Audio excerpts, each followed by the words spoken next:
Choosing Us was a book that I co-wrote with my partner, Reverend Bantum, who is the pastor at Quest Church. So when she became the lead pastor there, she graciously gave me a job and said, "You want to be theologian in residence?" And so I gratefully accepted. But really, our life together has been a ministry together. It's been a partnership where she has been kind of much more on the side of living theology, living with folks in the midst of that. My life and ministry has been very much thinking and writing, but in a lot of ways, both of our work is always informing one another. My theology never really gets very far from the ground, in part because my wife reminds me, what does this have to do with the couple that I'm counseling? What does this have to do with the people that are struggling with addiction? What does this have to do with the folks that are struggling with their job? And so for me, questions of theology, as much as questions of doctrine, of theory, of philosophy, I see those things kind of floating around. But at the end of the day, what has to get written has to mean something for the people that we walk with. And so one day, Gail woke up and said, "I really think we need to write a book together." And we've lived together long enough to know that sometimes she wakes up and the Spirit moves and there's nothing left to do but to be obedient. Say, "Okay, that's great. We're writing a book together." And so what is the book? Like, well, I was like, what should we write about? And she's like, "I don't know."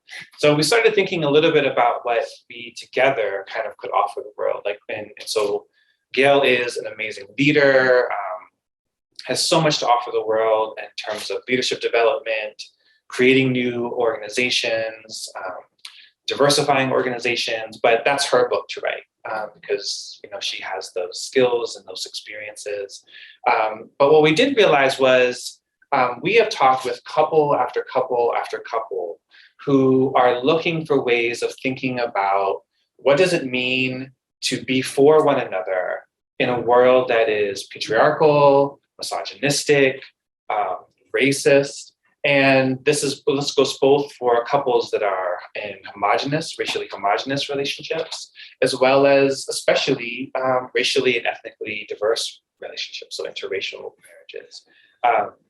And so we realized that over and over again, we're having these conversations where especially the women in the relationship have felt like they've had to take a step back, they've had to slow down while their husbands are kind of doing this and that, weekend with the bros and taking promotion after promotion. And all the while there is this kind of chasm that's slowly growing. And so the question is where is the book for that? Where is the book that talks about marriage that helps us to navigate these realities that the men are not like these misogynistic punks. They're living their life. They're trying to take advantage as best they can. But somehow the world creates way more opportunities for them than it does for their partners, oftentimes, frankly, who are probably more talented than they are. And then interracial couples talking about, how do I deal with the realities of white supremacy? Coming home from work as a person of color, and I'm married to a white person, and I just can't talk to them about the realities that I'm going through in my life, or the very different ways that we kind of navigate the world, the ways that our racial formation shapes us. Where's the book for that? And so this is the book that we wrote in Choosing Us, was a book that tries to think about what does it mean to again and again choose one another, to think and be present for one another, but in a way that can create a kind of mutual flourishing. Now, what we've tried to say is that this isn't necessarily about, everybody's happy all the time. And that as long as you just focus on the other person, then everything will be fine. That, in fact, part of it means understanding the histories of racism. It means understanding the histories of gender, and seeing how those things are beginning to kind of creep in every day, as well as some very real interpersonal issues that begin to emerge and change. So my wife and I have been married for 26 years. We've known each other for 28. And in many ways, we're very different people now than we are when we were younger. We were different people when we had one kid, when we had two, when we had three. We're very different people now that our kids are young adults than when they were little.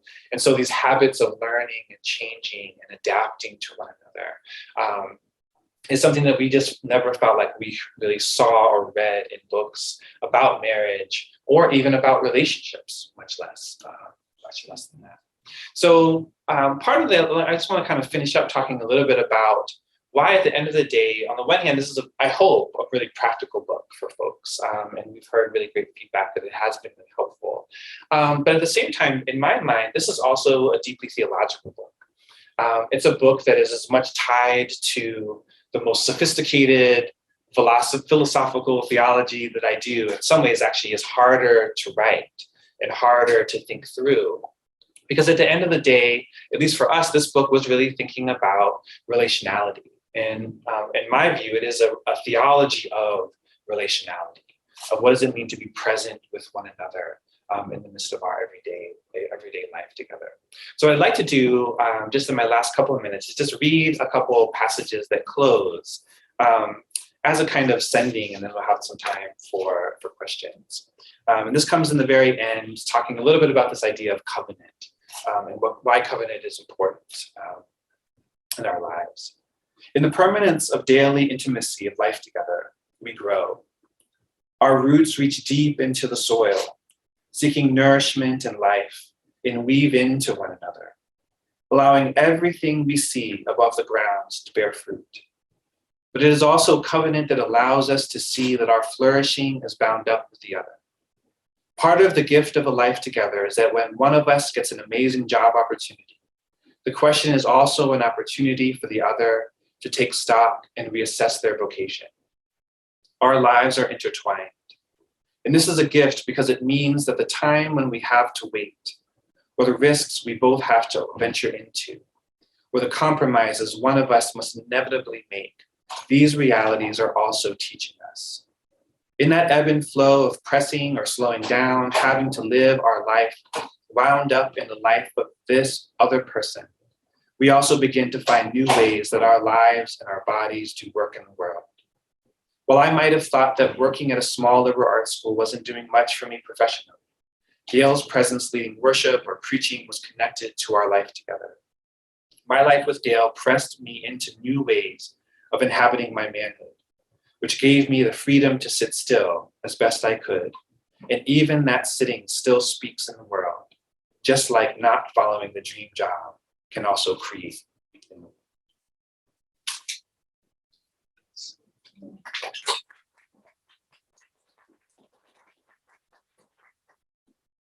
So now it's come your time to ask questions, Dr. Bantum, about this newest book of his, or other questions maybe that you have about his research. I also want to give space for those who are online to ask their questions. Just a reminder, there is options to ask your question anonymously, or you can use the chat, raise your hand, any of those features, and then we'll be happy to call on. Yeah, I was wondering, what was your biggest surprise as you got together to write and lay out this book and do it together? I think the biggest surprise, like really honestly, and I think she'll agree, I don't think she'll be mad at me if she's watching this, was on the one hand, we're really good partners. On the other hand, working together on the same project was really hard. I don't think we fought more in our marriage ever than we did writing this book. In part because we had come to find very particular ways of doing things and going about our work and various securities and insecurities. And those all work fine and good when you have your own little spaces to work in. But when all those happen in the same space, like lots of very vigorous conversation ensues. And so we learned a lot about each other, I think, in a new way of what it meant to kind of share and work together in that regard. So I think that was surprising because I thought, oh, we're going to write a book together. This is beautiful. Like, what? Days of silence. Like this was not the dream. Because then the other, and I should say the other layer of this was we agreed to write the book. We signed the contract, yay, and then COVID happened. And so then we're also like writing the book and now in a house all the time together. So that was also, just a slight.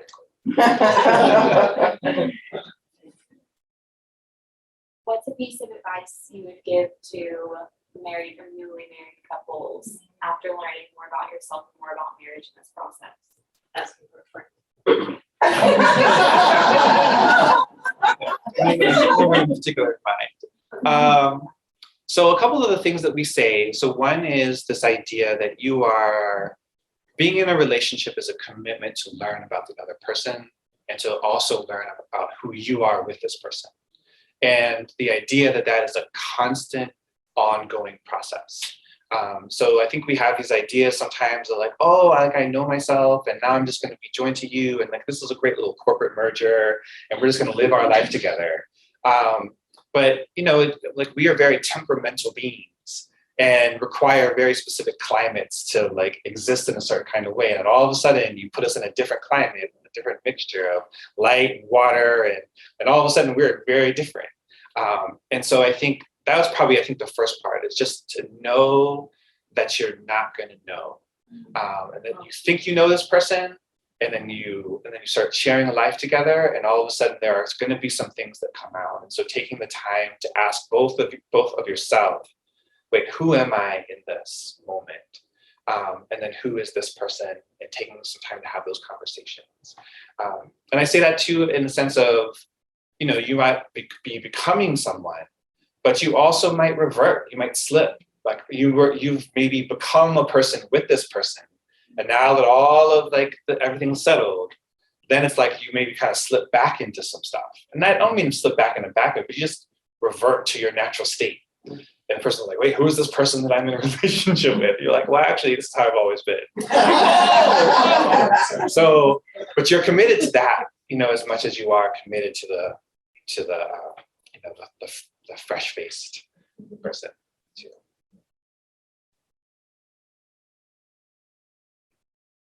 Anyone online have a question for Dr. Bantum? Oh, there I am. I'm not going to look that way.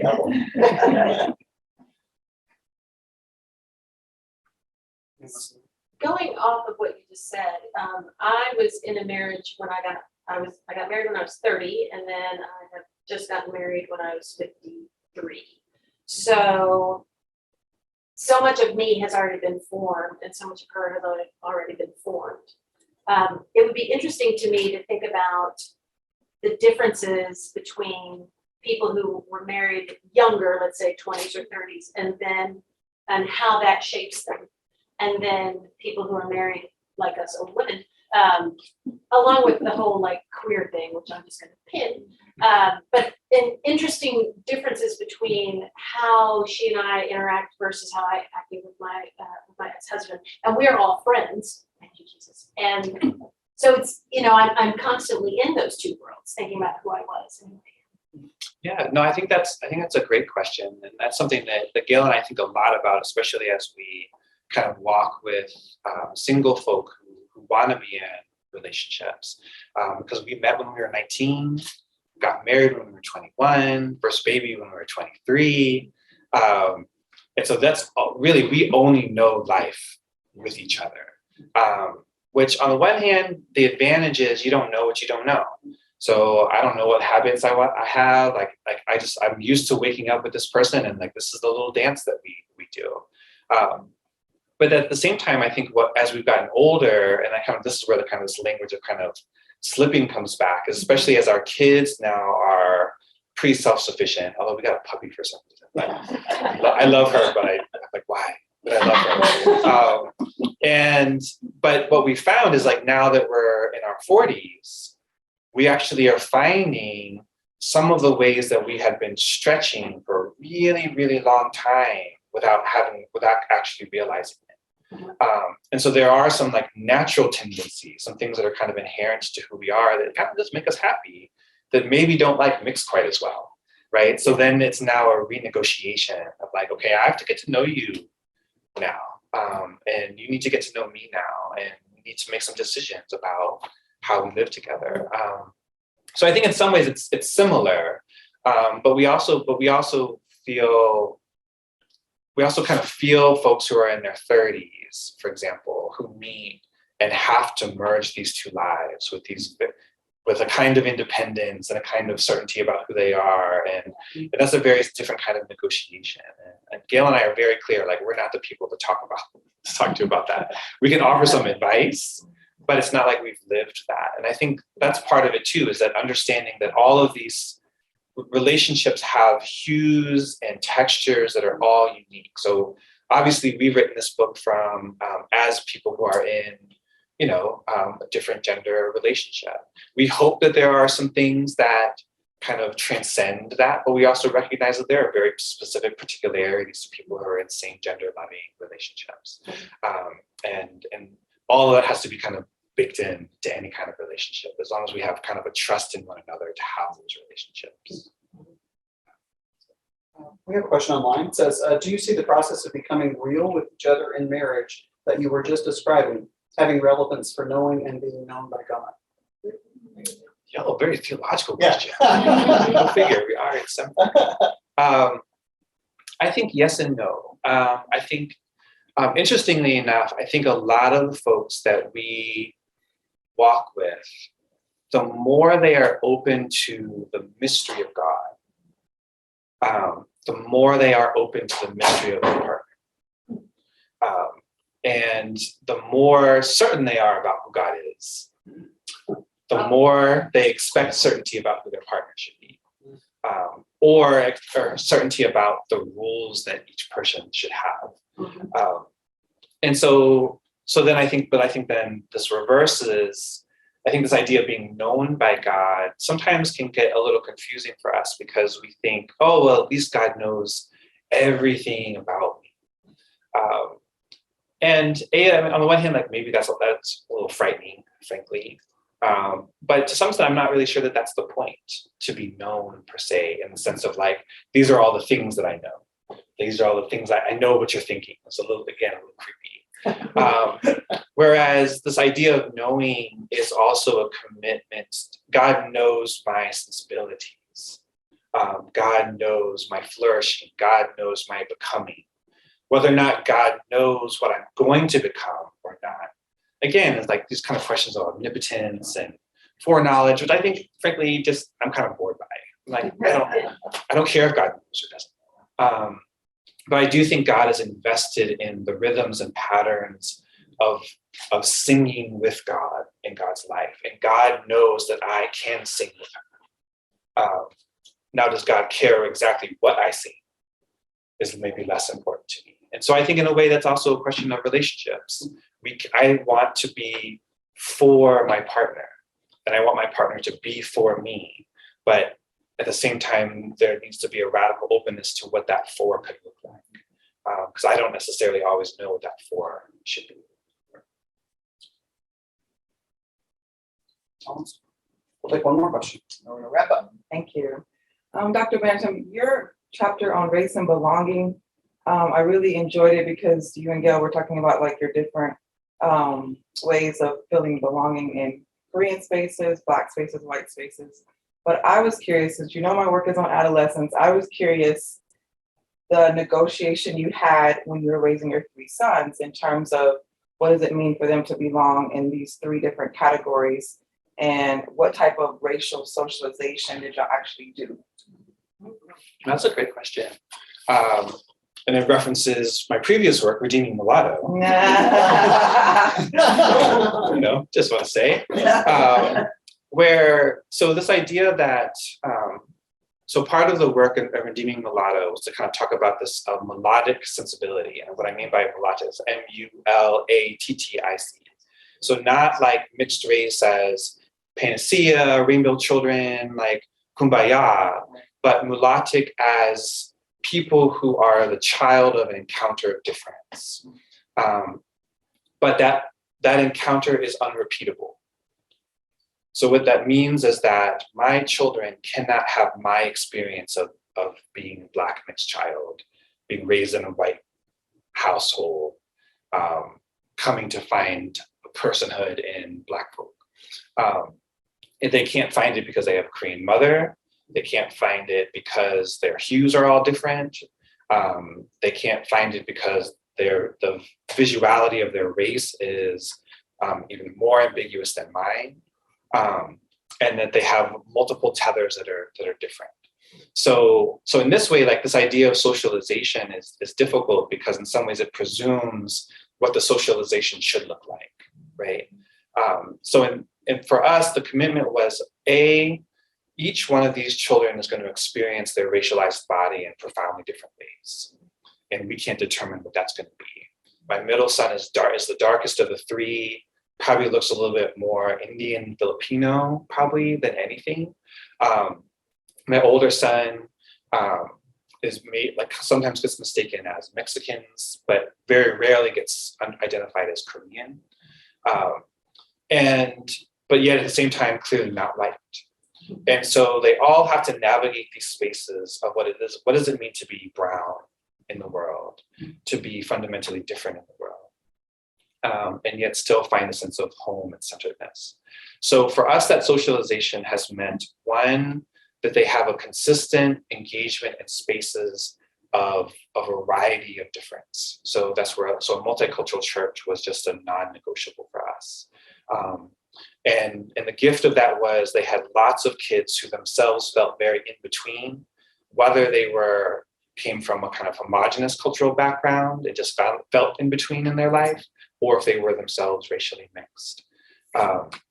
And so inside of that, they found a kind of experience of being kind of outside and in between. But then at the same time, at home, we talk about race all the time. We talk about our experiences all the time. This will sound a little bad, but when they come home and they say, like, I'm struggling with these, somebody called me that. We say, well, this is what it means to be brown in the world. This is what it means to be Korean. This is what my experience of being Black was. And you are all of these things. You are Korean. You are Black. Those are the stories that shape you, that feed you. And it doesn't matter whether or not a people recognize you as such. At the same time, the space that you occupy is a particular instantiation of what it means to be Korean, a particular instantiation of what it means to be Black. And you have to own that and figure out what that means for you. Like, I can't tell you what it means. But at the same time, that socialization is also me, Gail and I moving into and living our life in a way that we hope is compelling, that is authentic to them, that gives them the freedom and the space to answer that question for themselves over time.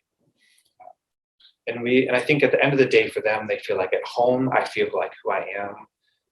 They're incredibly centered people, and which I'm just incredibly proud of. But they still have questions. They still feel marginal. They still fear. They still are looking for a place to belong. And as much as it breaks my heart, I can't create that for them outside of our house. They have to make that for themselves in their own way. And I want them to have the freedom to find that wherever they can. Well, thank you all for all these great conversations and questions. For some reason, I was slightly worried and I had a prepared list, but I don't think I have to worry about that. That was awesome. Great question. And thank you, Dr. Bantum, for joining us. It's been a very stimulating conversation, obviously very engaging for a lot of folks. Before we go, I will mention that this is just the first in a series of 6 faculty book talks for the year. So I encourage you to go to the library's website and look at those, and hopefully you'll be able to join us again. Might need a larger venue, we shall see. But make sure we also have some snacks and coffee, so be sure to grab those on your way out. Thank you all.